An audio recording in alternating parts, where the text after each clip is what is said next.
What's up, guys? This is Leroy. This is the $1,000 guarantee on Bovada. I had a pretty deep run.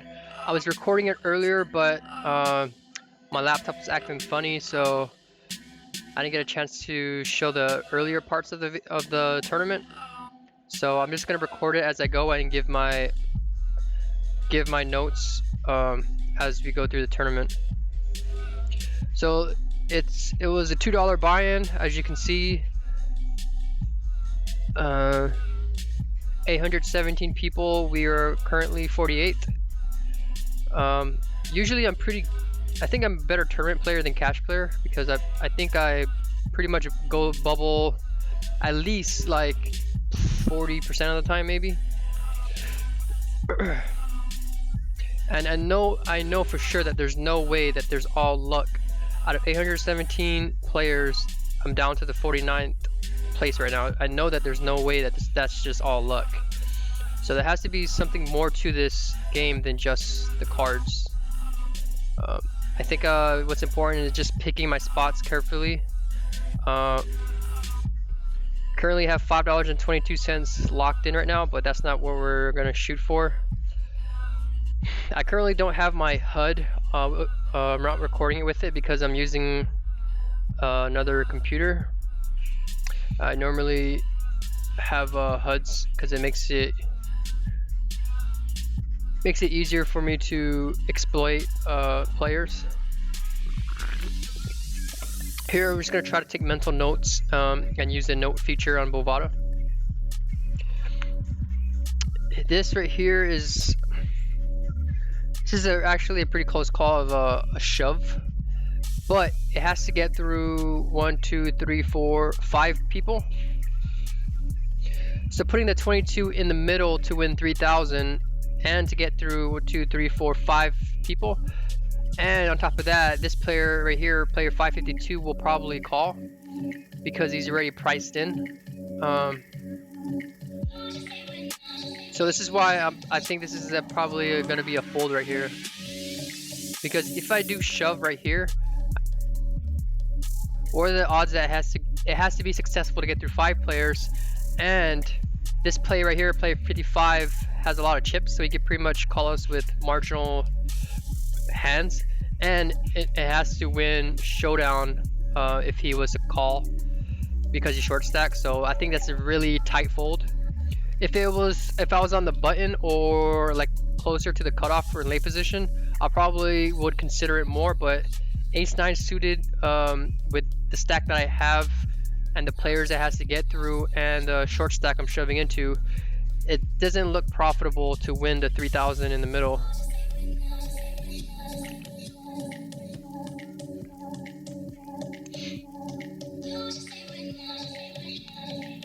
I'm going to try to avoid high variance situations. Of course, you have to go through coin flipping when you play tournaments, but to get to the final table and get closer to the money, I'm going to try to avoid high variance situations such as this ace-9 suited.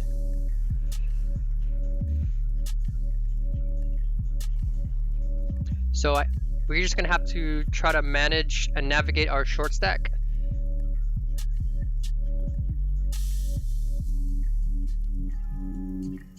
Okay, and we probably would have won that hand, but it doesn't matter if we would have won the hand afterwards. What matters is we made the right decision before the cards came out. So I'm still happy that I did fold it. I'm not really regretting the fold that I made, because any cards could have came on the flop. So that's why I did not want to coin flip.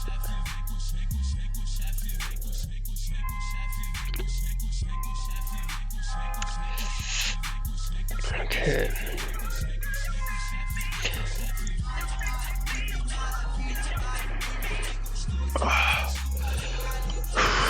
So as you can see, the bankroll is at $48.19. I deposited $20 yesterday, and kind of built it up I ran about 8 tables, had about four triple ups running, the $3 triple ups. I had one zone poker to kind of keep me busy. And then I had like 2 or 3 other tournaments I was running. And this one is the one that kind of lasted out of all the other tournaments. I bubbled the $2 rebuy. I think it was out of 60 players. I got like 6th place, so I won like, fuck, I don't even know, like 15 bucks or something like that. So I just been playing a lot of sit and goes. I think sit and goes are easier to build my bankroll. From what I noticed, I'm pretty good at building a bankroll on zone, but it kind of takes a little bit too long. So I think I could build my bankroll with sit and goes, zone poker, and play small micro stakes tournaments. I think that's the best way for me to build my bankroll. I'm actually a better tournament player than cash player. I usually bubble way a lot. That doesn't make sense. I bubble a lot. So right now, let's see. We are 81th place. So we have $4.08, which would be a 100% money back, our ROI. But we've been playing for 3.5 hours, so that doesn't justify the ROI. If you look at our current ranking right now, it's 49th place. It's $5.22. As you can see, the money gets higher in the top. I'll probably say top 5 players. And that's what we're gonna shoot for right here. We're just gonna, this is actually my first, I actually kind of feel a little nervous without my HUD. I usually rely on it to see how often players are 3-betting, their 3-bet, fold to 3-bet, their C-bet ratio to continuation bets. So here I'm just gonna try to exploit just by observation.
Okay, the tournament's about to begin in 40 seconds. Because I was playing 8 tables earlier, I wasn't really paying attention to the players. I was just playing a really straightforward, tight game. So here, I think I'm gonna try to observe more, and instead of playing 1 table, and try to come up with a strategy against other players and how to exploit them.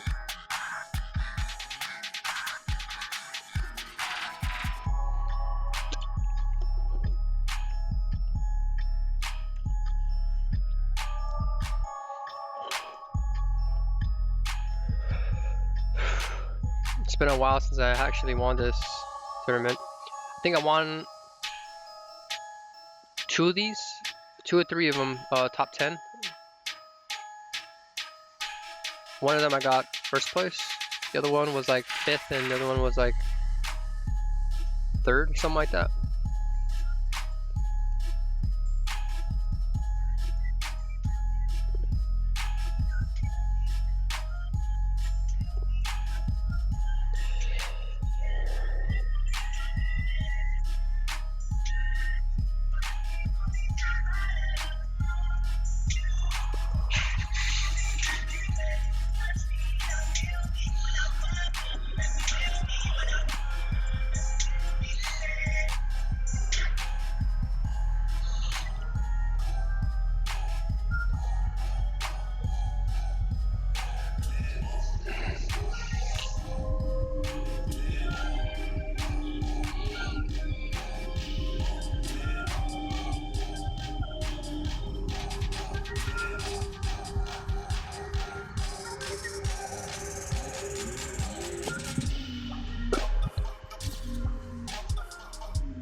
Wow.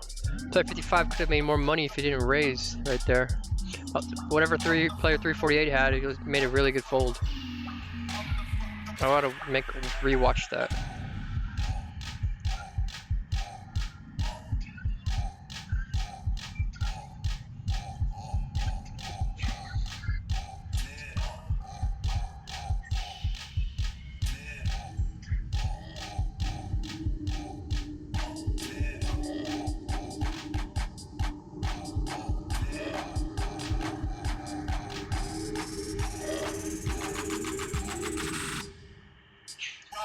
It's not showing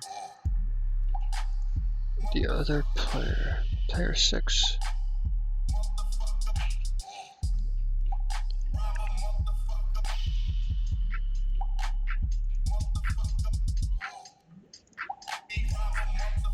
Okay, player 6 is player 55. I don't know why the numbers are different.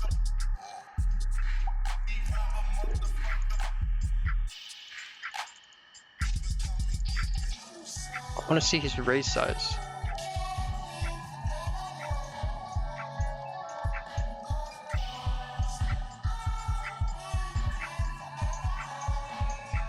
Okay.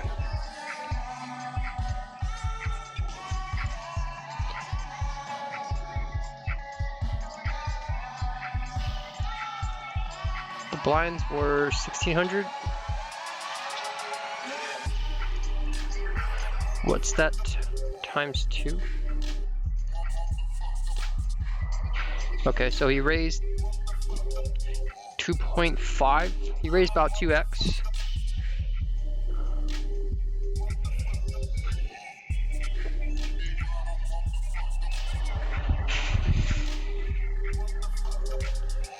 And he was in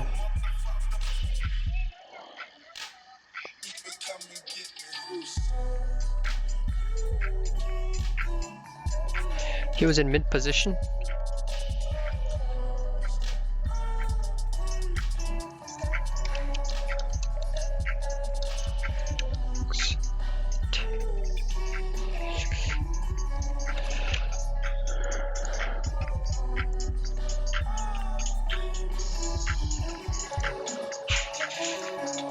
And he called a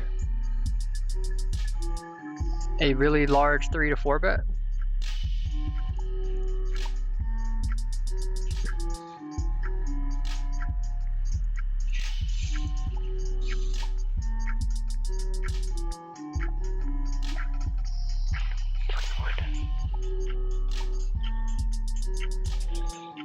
So 1/4 bets on position is a value bet.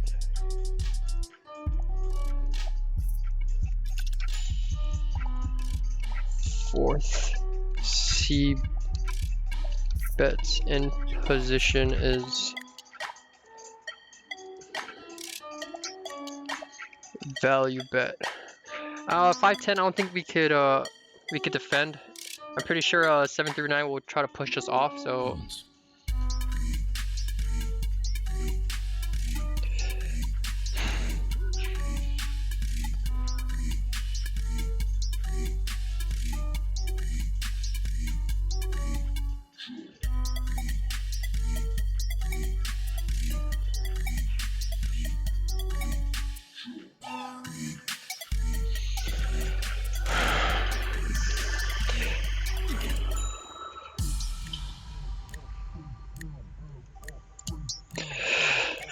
I was really tempted to make a squeeze play right there, but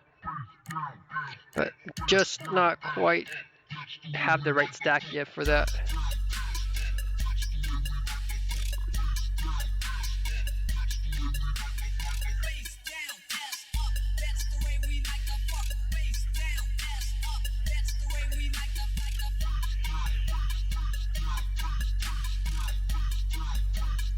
$10-3. There's no point in playing that. As you can see, player 320 open limps under the gun. I think it's very important to notice under the gun opening.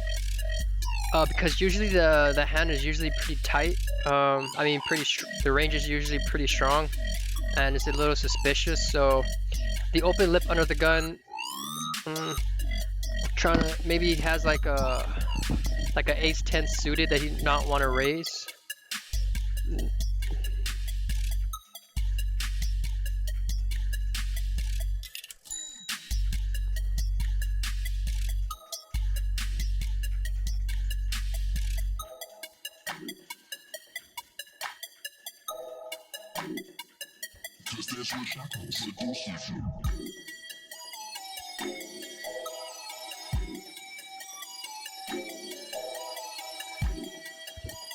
Could he have limped in with ace king or king queen?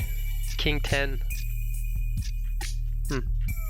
Well, thankfully the big stack player is not off the table now, but we do have player 88, which has 146,000 chips on us, so that's not a good. Well, we have position on him, so I mean that's one of the good things to look at. King 8 offsuit. It's a really close call to shoving, but it just has to get to 3 players, and I'm not confident yet with this hand, so I don't think it's profitable just yet. Maybe if we had a little bit more chips, but I'm gonna try to avoid the high variance kind of style.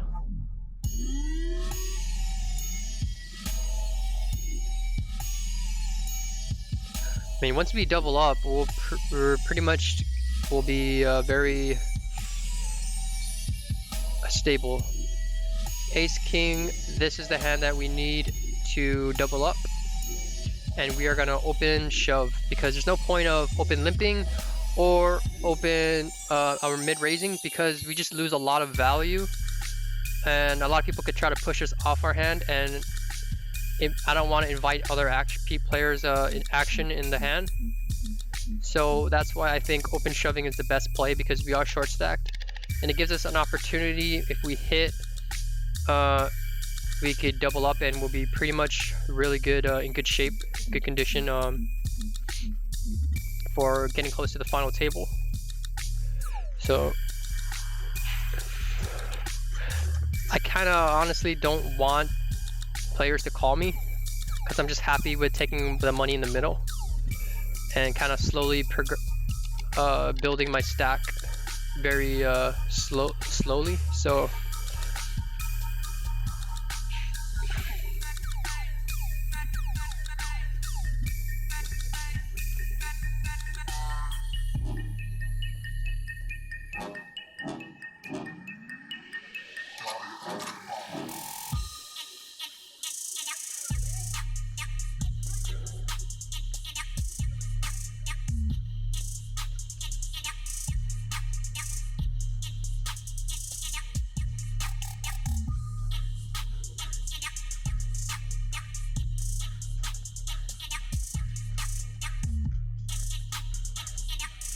okay, we could show our cards, and I think one of the benefits of showing is if you keep showing your cards that you're not bluffing when you go all in, it gives you opportunity to go all in, and then players will think that you have a strong hand because of all the cards you showed them. So you get to capitalize on your tight image later on. So that's just something that we planted in their minds temporarily right now. So when the situation comes, we could go all in and they would see that we are a tight player, but in reality we probably would have garbage. A7, this is another profitable shove, but it's a high variance style again because it has to get through 1, 2, 3, 4, 5, 6 players, and this player is short stacked, so it's not very, doesn't look like an effective move.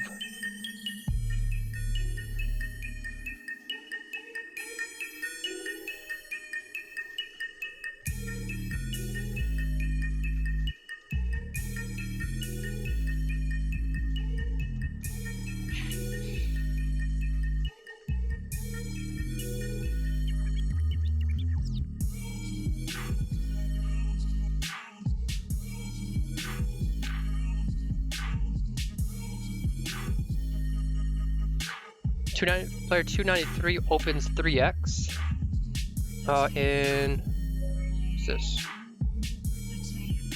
The late position.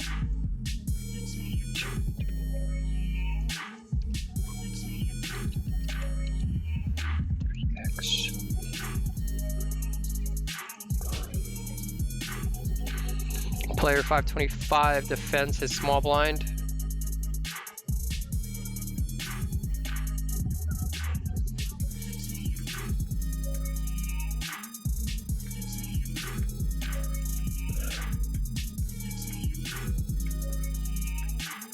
Wow, must be opening garbage.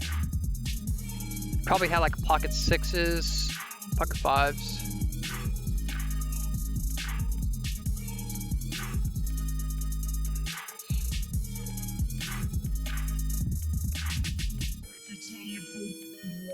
See, had we had opened with our ace-7 off all the way through, that was not a good, that wouldn't have been a good decision. King 10, another fold. If we had like a lot of chips like player 88, we would definitely open this. But our chips are just so valuable right now that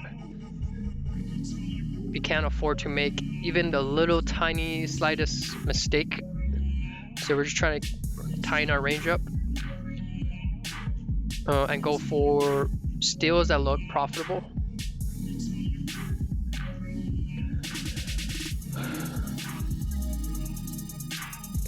Player 293 did snap fold to a shove. Snap folded. Opening 3x.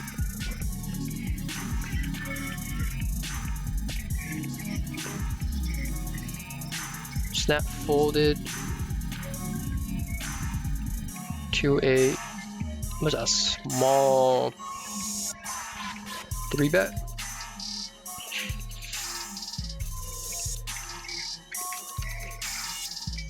That's an important note that we just took. Player 293 make a snap fold. What does this guy have? Oh, nothing. Should try to watch that. See if we can pick up any reads on the replayer.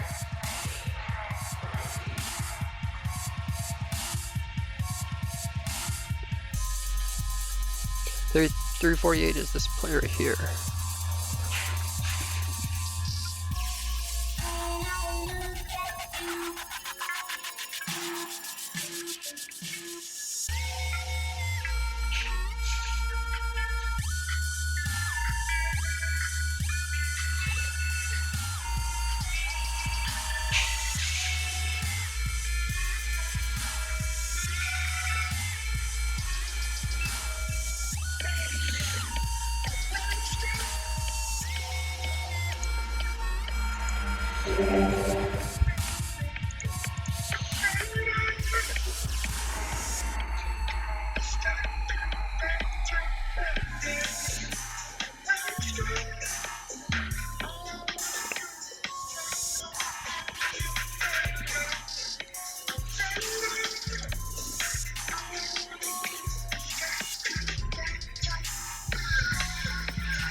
Okay, here's a decent hand, King 10 offsuit in the big blind.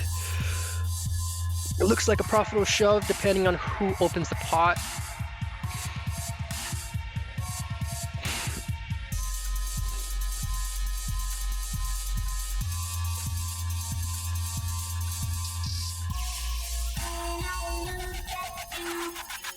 Here we have an open limp.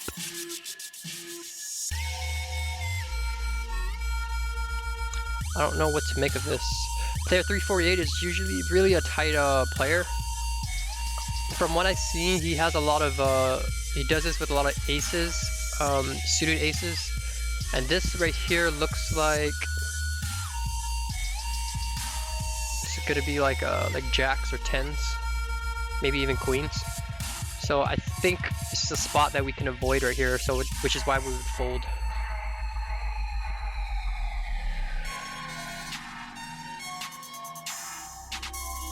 Okay, we can take note of player 525.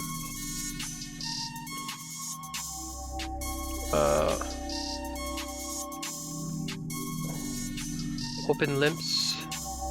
Will be in open limps, then fold to a 3-bet.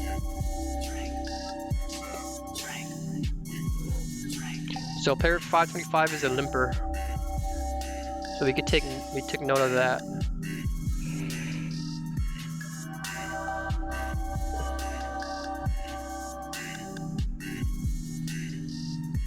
This right here looks like a profitable steal. I think only because we could capitalize on our image. So the only reason why we did that was because it only had to get through one player, and it was successful.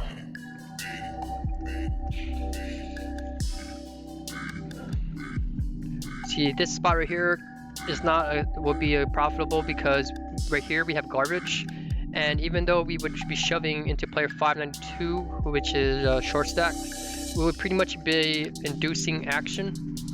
So when we shove into a short stack, we don't want to just induce action, but we want to shove for value. And queen 3 offsuit is not a hand that we can extract value, unless player 592 is an extremely tight player. I don't have enough information on him just yet.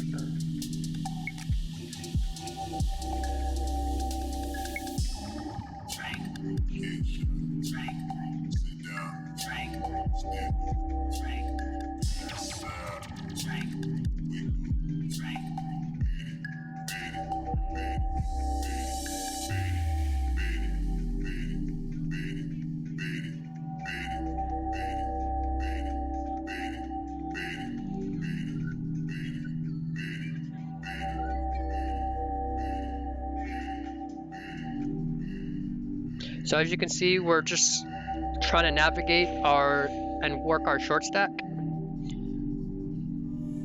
So right now our strategy is open shove into no more than 2 or 3 players, depending on the card that we have. And we were going to open shove on player 525 when he limps.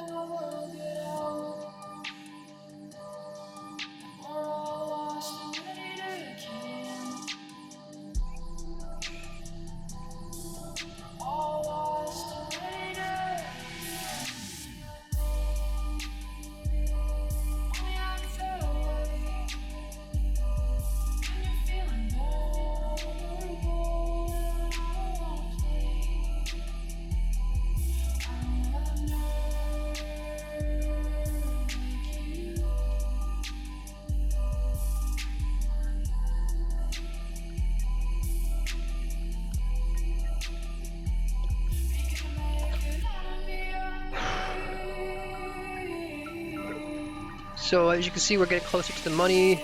We're up 44th place, which is $5.88. But that's not what we're shooting for.